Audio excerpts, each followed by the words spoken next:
Casey Stratton Podcast. Hello and welcome back to the Casey Stratton Podcast. It is Thursday, June 16th, 2011. I believe it is the 16th. I had to think about that for a minute, check myself a little bit there. So it's been a few weeks. It's been a while. It's actually been almost a full month since I've been able to podcast. Been a lot going on. My little brother graduated from high school. My youngest brother, he's 18. And so that's weird. He was born when I was 16 years old. So the thought of him graduating high school is just odd. And he's like 5'11", and I'm 5'6", and 5'7" if it's, I don't know, extra humid, or if I'm in the desert or something. I don't know. I get taller when there's cacti involved, I think. So that was crazy. It was my friend's birthday one week. One week I was not feeling it. It's always something. But I'm glad to be back and talking with you. So we're happy about that. It's good times. First, I'm just going to start right off with Henry, my cat Henry. A lot of you have been with us along the way. Wendy, you're in big trouble already. He's still with us. It's been 8 weeks. 8 weeks and 1 day since he crashed with chronic renal failure. So it's a terminal thing, as we know, or those of you who've been following along on Twitter or Facebook or whatever. But I'm really happy that he's still around, and we're gonna get into the Vigil and everything in this chunk of time this week. So, but I'm just really grateful because no one thought we would have this long. And the vet originally, she didn't think he'd make it through the weekend. I brought him in on a Wednesday, and basically the prognosis was if he can get to next Monday, then we'll be more aggressive. So we've been doing fluid therapy every day now for 8 weeks. So it's been quite a journey, quite a long road, but definitely worth it. And those of you who've been through it know what it's like. It's tough. They're like our kids, our pets, and our kids. But for those of us who don't have kids, I don't know. It's funny for me because Henry and I have just been all over the world. June too, my cat June. She's 14, so I worry, but she's very spry. But you say that. But Henry got really, really skinny 5 years ago. So I thought, oh God, a long time ago. So for being a 16-year-old cat, he's actually not in the worst shape possible. But I'm surprised he made it this long, frankly. But I'm happy about it. But we've been together for a long time, been all over the place. There's something about him because he's very social. He always wants to be kind of cuddling, and he's just very sweet. So happy about that. What's going on in the world? I'm not going to talk about it. So yeah, some people who a white dude with power hit on women online. Oh my God, it's never happened. I will say, all these people, he's a pervert. I'm like, you gotta be kidding, right? Okay. I'm just saying, I would like to see how many men don't do that first, and then we'll talk about it. And I was saying to a friend the other day, okay, I guess we're just going to talk about it. So Anthony Weiner is a United States representative in our Congress. And of course, having the last name Weiner is just very unfortunate to begin with for this. But he was texting and sending pictures of himself to women and hitting on them basically. And he's married. He's been married for a year. So oops. And it's really kind of bad form for, a politician. But, it happens, doesn't it? Exactly. People are saying the internet is built on people sending pictures of their crotches, and I think it's interesting for people because it's happening in our world, in the world of the people. People I think are the most shocked because it's happening on Twitter and it's happening on Facebook, and it didn't happen in some hotel room. And that's the thing. What really bugs me is the hypocrisy and the double standard, because there are, especially men in Washington, I'm sure, in every Ritz-Carlton you can find, hitting on women and worse. And we're also talking politicians that get their seats based on family values, and we're going to protect marriage from those creepy gays, and then they're out, getting diapered with a hooker and whatever.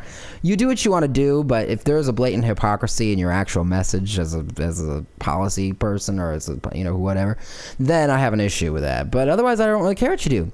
So, I was saying to a friend, if we're gonna take every guy who has hit on women in a creepy, lecherous way out of the government, there's going to be a lot lot of openings, a lot of them. So yeah, you got, people get caught. It was a really dumb move. I just don't know that it required a resignation, but it was a really stupid move. Even let's just go there. Like, as small potatoes as I am, and I get that. I mean, as a performer, I don't do that kind of thing. I try to be really careful online. Like, I'm not gonna be all like, hey, hot stuff, or it's just, no. There are certain limits. You gotta stay on them and stay within them, just in case. I knew a long time ago that, God forbid, I became like very, very famous or something. I wouldn't want a bunch of stuff hanging out online. No pun intended. See, you can't talk about this. It goes all wrong, no matter how you slice it, spin it.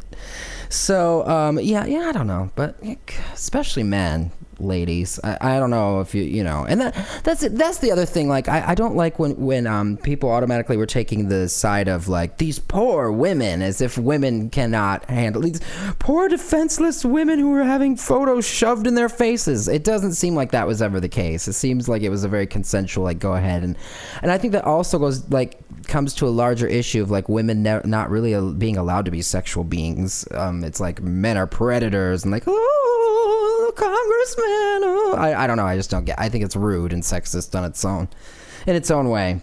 But at the same time, who cares? Who cares? Who cares? I wasn't going to talk about it, but it is the big news of the day, and hopefully it will be over soon. American media loves anything that has to do with sex, and I think it's a puritanical thing, but there's so much worse happening. Even just with, there are 10 people I could name that have done worse things and didn't resign. So whatever. And I'm talking across the political spectrum. I don't really care about that. I do normally when Republicans get caught in those scandals, it's a little more. There's a hypocrisy issue, and then I do think like, okay, what are you doing? You can't jump up and talk about how what an amazing Bible following family person you are, and then have this whole ulterior thing going on behind the scenes. That's my only issue with those kinds of things. Oh no, that is multitasking. Imelda was saying that she watched The Resignation while bagging groceries in the supermarket. I watched it for a minute. I don't know, I was curious. It was just people yelling out stuff. It was just low. Ugh, but it's Washington, so really, who's surprised? Hey, Wen, you want to come see? Oh, you want to come say hi? Well, I heard you, so now you're here. It's too late now. Poor baby. Oh. Right, Wen? Okay. Oh, she's purring. I thought she would want to leave. She doesn't. Okay, well, you can stay on my lap if you want. So that happened, and Greece is in the crapper. Greece, the Grecian economy collapsing. I was listening to that, hearing about that today on NPR, because it was the BBC News Hour. The only time in America you can get news that matters. I'm kidding. From the BBC World Service. So we'll see what happens with that, with the European Union kind of having to decide how to step in and help out with that. And I guess the Grecian economy has cut their debt, and they're spending more than any European country in 1 year's time, and they got rid of 10% of their state employees. But at the same time, it wasn't enough. Like, it's not. They can't turn it back around.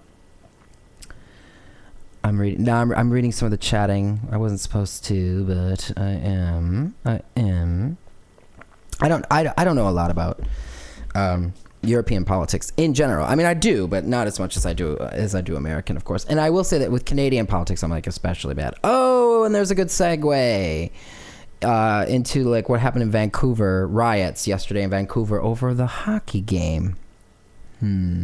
Now, I know that Canadians love hockey, and I can't say that it's a Canadian thing in general. So it could be anywhere, because Lord knows Americans love, well, hockey, but football. I mean, American football. Let's go there. Not what we call soccer, not what David Beckham plays, but American football.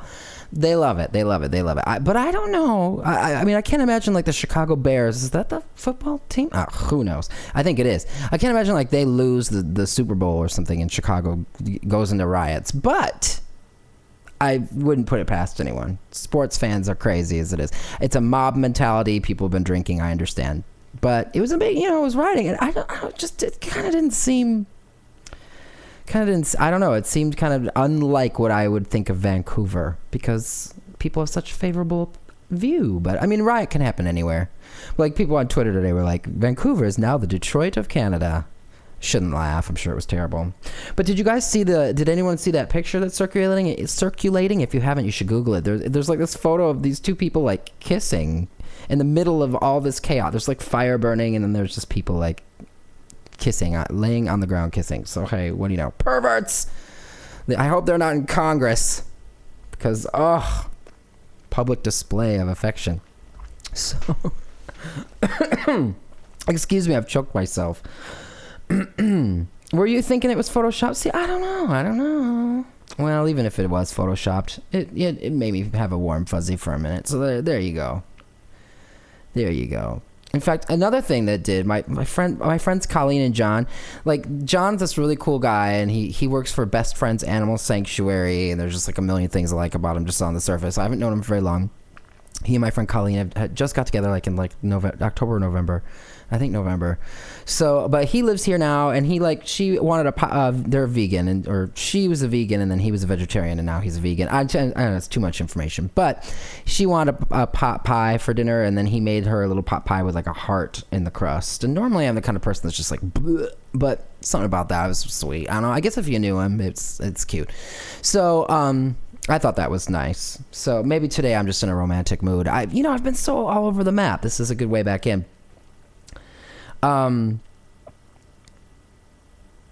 YouTube show. No, I'm thinking. Okay, so that was anyway. I'm reading. I have to learn. I know it's a live experience, but as you guys know who do join me live, and you can join me live, or you can watch the recording. But the recorded portion is a little more like the old school podcast, and then after I turn off the recording, we kind of are a little more informal. So there's a chat window over there if you're joining us live today. But it's okay to lurk, and internet etiquette. But anyway, I'm shifting gears. I'm all over the map emotionally lately because it's been such a long process with Henry, and that led me to write this piece called The Vigil, because honestly what was going on was that I felt like I needed to write, and I needed to record, and I had, there were financial reasons for that, although things are so much better because people online have been so generous with their donations. I love that in the Bandcamp store you can like make records cost like a minimum, but then people can pay whatever they want. It kind of allows the consumer to assign value, or to let you know. It's like a tip almost, or so, I don't know, it's not, but you know what I mean. It's like I enjoy seeing that. I'm totally fine if people pay the minimum. That's fine with me. I'm fine, I think if you're buying it, then I'm happy. I don't care where you get it, iTunes, whatever. But people have been so generous with donations and with paying more for titles and stuff, that now I'm not worried as much financially as I was, which is good, because as you know, like, veterinary bills can get very expensive, and just sitting around worrying about the rent being paid every month was not helping the situation at all. And I it's my responsibility, but at the same time, it had been a really, really bad year so far, like the worst year I've ever had for money coming in. So already going through something difficult and worrying about money all the time was not going to be great. So anyway, but at the time I was like, well, Wendy, oh, no, you are going down in a minute, or something from that table's going down. She's on my dining room table, and it's not looking good. I can see it in her eyes. So anyway, I at the time I thought, well, I need to write something because I'm going to have to release something. Like I'm not going to have a choice. But I couldn't go there, because once I knew that my time with Henry was limited, and that at some point he was going to die, and it was probably going to be very soon. I just really, my life became so consumed by that. And many people have been through that, and if it's a person, if it's a pet, I think depending on the kind of person you are, maybe there is a difference and maybe there isn't. I mean, I don't want to discount. Like, I'm sure if it was like my mother or my father or whatever, it would be much worse. I don't know. I mean, how do you know? That is not something I've personally experienced, thank goodness, yet in my life or whatever. But anyway, having a terminal illness that's been that close to me, you know, with this living being that I've been with for 16 years, I mean, and he sleeps with me, and he lays with me on the couch, and he sits next to me when I'm working, and he lays down on the ground when I'm singing and recording it. Like, he's just everywhere I go. So it's a 24/7 thing. That became like, my whole life became like, he needs food, he needs fluids, he isn't drinking enough, he isn't eating enough. I need to do this. Is he breathing? Is he alive? What's he doing? Does he seem good? Does he seem bad? Let me check his skin. And it, like, I became just so like mama hen about it. No pun intended. That it just kind of overtook everything. And I went to start writing, and I just couldn't. Like, I just didn't care. Like, I'm like, what am I gonna write about? I don't know. So then I thought, well, maybe I should write about this. My first instinct was that it was too soon. I don't tend to write about things as they're happening. I tend to write about them afterward. But this, just all of a sudden, it seemed fitting. And I had known for a while that the next project I was going to do, I hadn't like spilled the beans, but I knew that the next project I was going to do was probably going to be a follow-up to Messages Sending. I had a feeling I wanted to do something orchestral again, and use that same personnel, if you want to call it that, the same arrangements. So each song would be for piano, strings, oboes, and percussion, basically timpani and then some cymbals.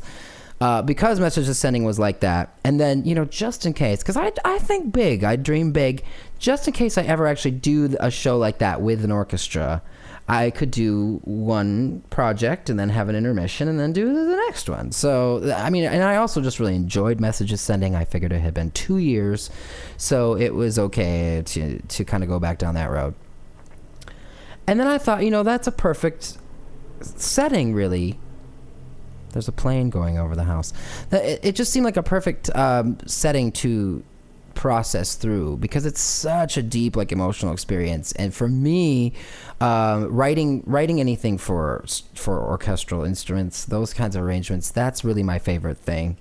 It's my favorite space to exist in. It's my roots. It's where I come from. I started as a string player. That was the first thing. My first musical training was in stringed instruments, and I've always just loved oboes. I think oboes and strings have a really great tension with each other because they do kind of compete for very similar frequencies. They both can be. They can be put together very badly, and that's the thing. I kind of enjoy the challenge of making those two instruments work well together instead of working against one another. But they can push and pull in ways that create like really great moments of like a quick dissonance or something. I you know, compose or talk, but I get into it. So, and like I'm saying, oh yeah, my orchestra's fake. You know, it's all just me playing the keyboard. But the thing is, and I do this even when I'm doing regular music. Like if I'm playing a keyboard like electric guitar, I try to play it like an electric guitar. I don't play it like I'm playing the piano. To me, it's very different. So when I'm playing like the string line, I'm not thinking like a piano player. I'm trying to think like a string player. When I'm playing the oboe line, I'm thinking like an oboist. I'm making sure to even put the rests in there for the moments for them to breathe and all the things that would require, so that it's organic to the actual instrument. And you have to know the limits. Like an oboe can only go so high, it can only go so low. You don't want to put them too high or too low all the time, because that's going to be nightmare for them. Like I'm not going to put some oboe like way up high G to high B flat for 40 minutes of a thing, because they're going to fall down dead. So you try to, and I'm lucky that I have a book still from my interlocking days that it's called The Technique of Orchestration. So if I'm feeling a little unsure of something, I can kind of glance at that. Although in the modern world, hello Google, but whatever, I have a book, but I don't reference it for those instruments. But if I was writing for more, for things I'm not used to writing for, that's what I would do. Anyway, blah blah blah, I'm going on and on. I thought that would be a good way to get into this, and so it is. It's called The Vigil. It's at store.casey.stratton.com. If you're interested, you can stream the whole thing. There's a deluxe version that also comes with all the instrumental tracks, so you can hear just the string arrangements and stuff. And with this project, I literally did not write one word until the musical tracks were completed with all the instruments, and then I would figure out what the vocal line was going to be and write the words. So and I'm like that most time, but not always. Sometimes I just write a piano thing and write the words and then produce to that. Not always. Anyway, I just thought it was a good time to document the process. I feel like there's a lot of music out there about death, but a lot of it is about after the fact. I couldn't think of many songs that I knew of that really were talking about the process of preparing for that. And I mean, it's certainly not a whole piece, you know, like, or a whole record. And I really just thought, one, like I'm saying, I couldn't write about anything else because I just wasn't feeling it. It gave me a place to put some very complex stuff that I was feeling. And it also, I thought, could be something that could be helpful or healing to other people. And God knows, I mean, my niche has been like going to rough emotional places for 16 years, the same amount of time, you know, as a professional singer-songwriter. So why not? You know, like, let's go all the way in there with this. It certainly fits my oeuvre, as they say, which always bugs me because it's a French word for egg. But anyway, I decided to go there. This brings me sort of to the question, like Naomi was asking on Facebook, about how I could sing the lead vocals, because you know, they're very, very difficult to sing. So, and you can hear, I mean, there are definitely lots of moments that I thought I should go back and change that, but then no, you know, it was very organic, it was very real. But it was really hard, this whole project. I mean, one, we have to keep in mind that when you guys hear it, you're hearing the whole thing, like beginning to end. It's just like pow, pow, pow, pow. I mean, I was writing these over like 2.5 weeks time. So it was just like one and then another one. I wasn't like I had to sing that whole thing, you know, in one day. But, oh, I don't even know how I would. But, I would write, when I would have that hat on, like the composer hat, the composition hat, and then I would want it to be whatever, this or that or the other thing, and then I would start putting all the music together, and then that would just be very emotional. And then when I started writing the lyrics would be really where I'd have to go down kind of dark roads, but at the same time be a little bit detached, just enough at that moment to keep it, you know, keep my focus and stay on point. And then I would go to sing the vocals, and I would have to be just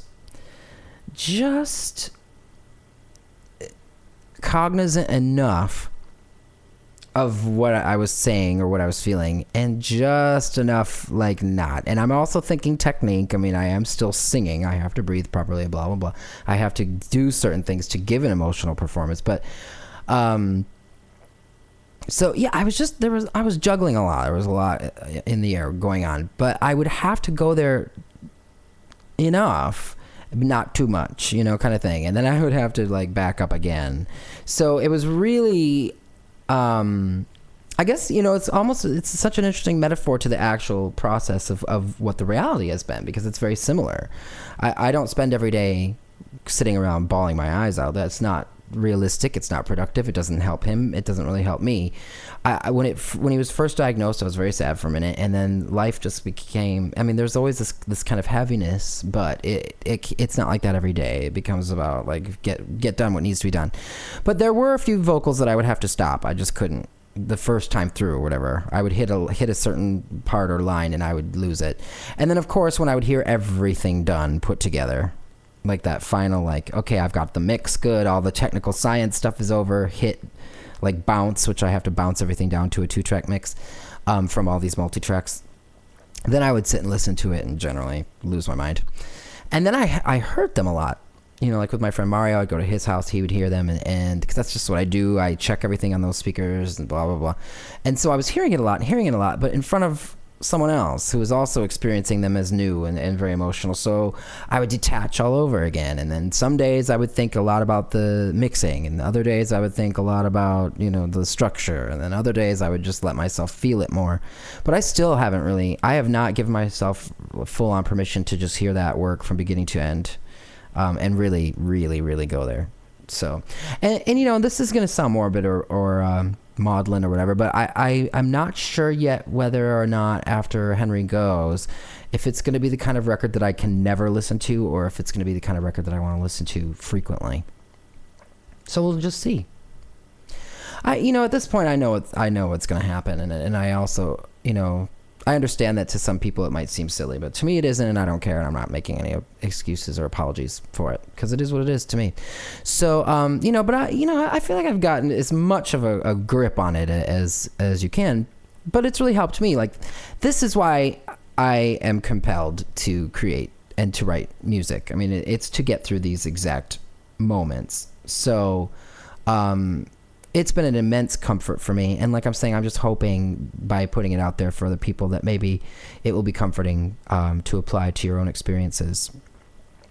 If you've been through anything like that, or, you know, whatever. So I think it's therapeutic. I think it's healing. I don't necessarily think you have to go down that road, but I think you can. And like I'm saying, it's not like I normally make, you know, happy pop music and suddenly drove off a cliff. I mean, I think it's a logical progression for what I do anyway. I feel like I'm making a lot of excuses. Anyway, I better sing you something because time is a-wasting.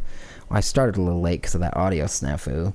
I was gonna play something from the Vigil, but I just don't know that I'm prepared, that I'm ready to do it yet. I rehearsed a couple things, and then I thought no, so I might just play something else if that's okay. We'll play stuff from the Vigil another time, or maybe never. On another side thing before I sing, I've been having to go down all these roads with that's my thing lately, going down these roads with all these Tori Amos songs I'm researching, because I'm doing a show in Michigan and Naomi's going to be joining us, actually all the way from Calgary. Play Britney. I don't think I know any Britney, unfortunately. I mean, or fortunately, actually, like from beginning to end. But I'm doing a show August 25th here in Grand Rapids at Wealthy Theater. They asked me to do it for their centennial celebration. It's going to be all Tori Amos from beginning to end, which I haven't done a show of just Tori covers since I was like 17, 16, playing here at a coffee shop in Grand Rapids called Music Espresso. That was like all like where the alternative and goth kids hung out, and the skaters and the stoners and the grungers back in the early 90s, back in 93, 94. So it's gonna be fun to do a whole show beginning to end Tori Amos music. And you know, the haters can hate. I don't care. I'm just gonna have fun with it. You know, I'm gonna go back to my 16-year-old self who played shows, and there was no such thing as YouTube, so I never knew that someday I would be raked through the coals constantly. Oh, I don't care. But anyway, I haven't played this song in a long time, and when I was rehearsing, it just kind of, my hands kind of started playing it. So it's from Whirlwind Medusa. It's called To Leave Is To Die A Little.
Still the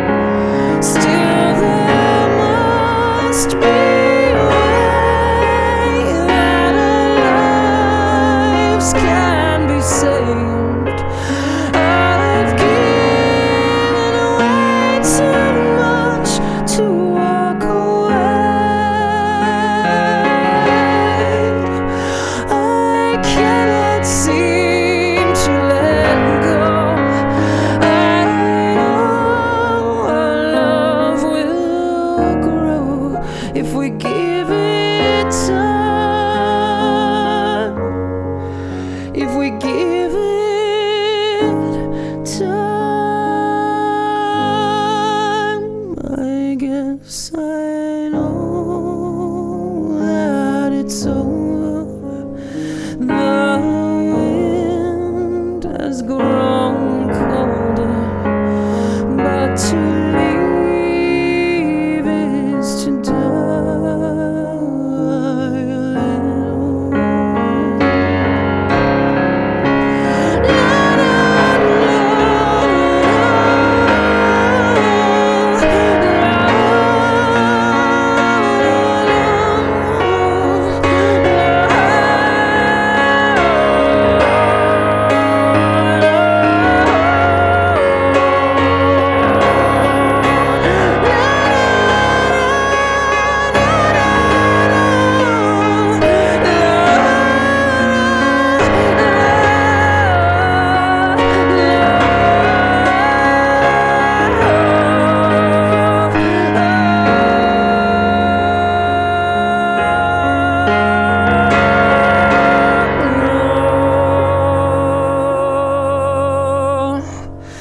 We planted the seed near a sacred cypress tree, never thinking we'd be trapped in the middle. Time erased your love for me.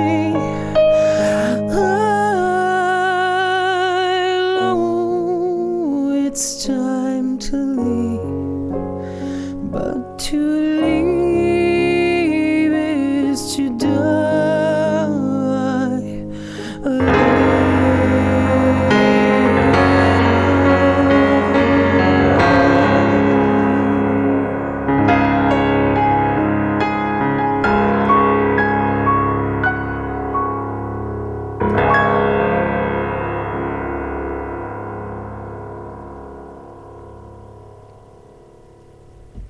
So that was To Leave Is To Die a Little from Whirlwind Medusa, which is available in my Bandcamp store and on iTunes and such, and various places where you buy your music. Anyway, if you'd like to ever ask me questions, of course, you can do it on Twitter or Facebook, which is where most people do it now.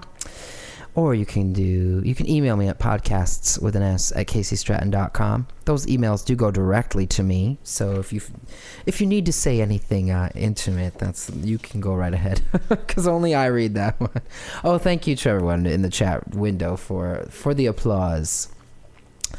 Places you can find me online: twitter.com/CaseyStratton, Facebook.com/Casey Stratton Music. I almost said Facebook.com/Facebook Music. That wouldn't work. Don't do it. And what's the other one? Oh yeah, store.CaseyStratton.com. Probably the one not to forget is where you can buy my work. That's the Bandcamp store. The Bandcamp is the best way to support independent musicians directly. We get 90% of the sale in there, as opposed to nowhere near that anywhere else. And intimate? Oh no, I didn't mean intimate. Oh shoot. No Anthony Weiner intimacy on the podcast at CaseyStratton.com email address. I meant if you need to like spill your guts, don't worry that my manager is gonna read it. That's all I meant. Like if you need to tell me something sad or something terrible, people do it. I don't judge it, but don't send me naked pictures because I don't want them. But yes, Bandcamp. You also, there's a lot more in it for you, because you can pick your audio format if you really want better quality. There's Apple lossless, there's FLAC, basically all sorts of audio options that you might enjoy. When I buy other people's music on Bandcamp, which I do from time to time, all the time, I buy the Apple lossless. So oh, yeah, some of my lyrics are inspired by T.S. Eliot, The Wasteland. There's a few. Anyway, sorry, there's stuff going on in the chat. I'll be with you guys in a moment. But I'm Casey Stratton. You know that already if you're watching this probably by now. Otherwise, you turned it off a long time ago. But I will be back soon to podcast for you again. Thank you for listening, and I will see you next time. Goodbye.